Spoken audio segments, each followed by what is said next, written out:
एक stock specific खबर, Dixon में दमदार तेजी जारी दिखाई दे रही है। बड़े ट्रिगर्स इसके पीछे क्या है, पूरा किया है विश्लेषण हमारी खास सहयोगी पूजा त्रिपाठी ने। तो पूजा, डिक्सन में जो ये बेतहाशा तेजी हमें दिखाई दे रही है, फिलहाल लगभग 6% के आसपास की तेजी के साथ कारोबार हो रहा है। अभी बताइए इसके पीछे का ट्रिगर और बाकी ये तेजी कितनी लंबी चल सकती है वो हम जानेंगे विवेक से, बताइए।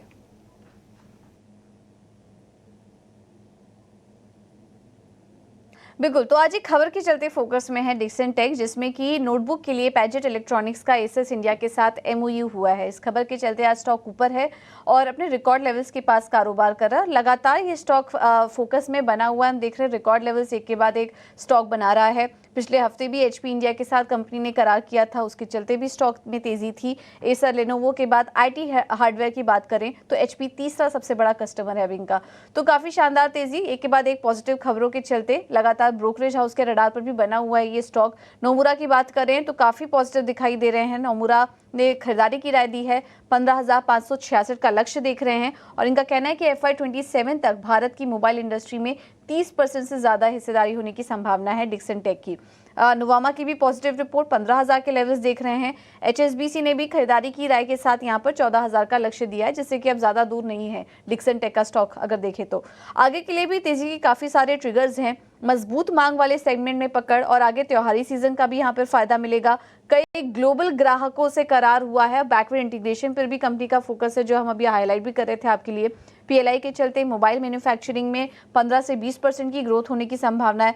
नोमुरा का तो यहाँ तक भी कहना है कि FY30 तक $13 बिलियन और 2040 तक वित्त वर्ष तक वहां पर $52 बिलियन आय होने की संभावना है। कर्मचारियों की संख्या में भी इनका एक्सपेंशन का प्लान है, जो कि अगले 2 साल में बढ़ाकर 2 गुना करने की योजना है। तो ये तमाम ट्रिगर्स हैं, आगे के लिए भी इस स्टॉक को आप अपने रडार पे रखें।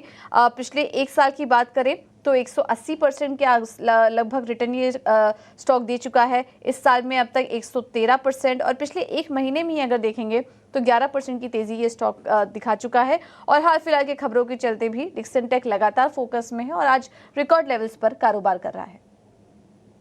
पूजा, पूरे एनालिसिस को समझाने के लिए। तो विवेक, वाकई अगर हम 6 महीने देखें तो 7022 के भाव से बढ़ता हुआ अब देखिए यहाँ पर 13,700 के पार के लेवल्स आते हुए दिखाई दे रहे हैं। 96.3% पिछले 6 महीने में कमाई की है और आने वाला जो समय है वो भी काफ़ी ब्राइट दिखाई दे रहा है। फिलहाल न्यूज़ जिस तरह से आ रही है, अब ये बताइए इस तरह के मोमेंटम को भुनाया कैसे जाए? तो देखिए, इस तरह के मोमेंटम को आपको कैसे पार्टिसिपेट करो, या तो स्ट्रिक्ट स्टॉप लॉसेस लगा के आप इसमें फ्रेश बाइंग करो, और अगर आपके पास ऑलरेडी है तो इसको एक ट्रेलिंग स्टॉप लॉस लगा के रखे रखो।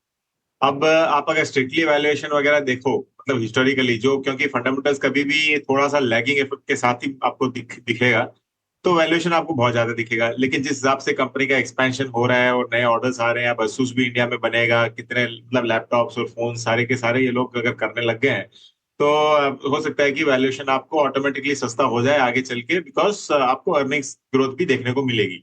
तो एक ग्रोथ ट्रेजेक्टरी में है स्टॉक।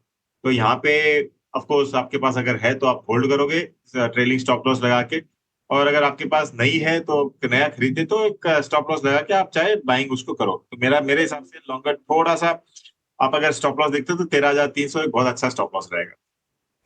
चलिए, तो यहाँ पे स्ट्रिक्ट स्टॉप लॉस 13,300 के आसपास आपको लगाना है और उसी के मुताबिक आपको इस स्टॉक में बने रहने की सलाह विवेक की तरफ से आती हुई